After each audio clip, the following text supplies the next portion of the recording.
ఇప్పుడు అప్పుల పాలయ్యారు, జీవితాంతం అప్పుల పాలవుతారని ఏమైనా గ్యారంటీ ఉందా? ఎంతో మంది అప్పుల పాలైన వాళ్ళు తర్వాత కుబేర్లు అవ్వలేదా? ఓలడంత మంది ఉన్నారు అయిన వాళ్ళు. ఈ రోజు కుబేర్లు అయిన వాళ్ళు రేపొద్దున అడుక్కు తింటూ పోలేదా? తిండి లేకుండా అయిపోలేదా?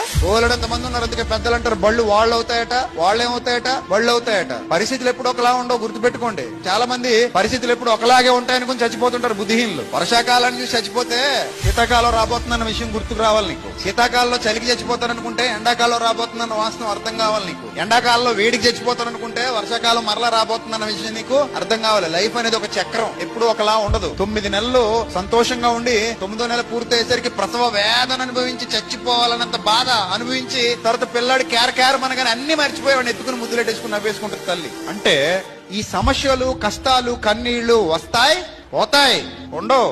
ఏ కష్టం శాశ్వత కాలం ఉండదు, ఏ శ్రమ శాశ్వత కాలం ఉండదు, ఏ బాధ శాశ్వత కాలం ఉండదు.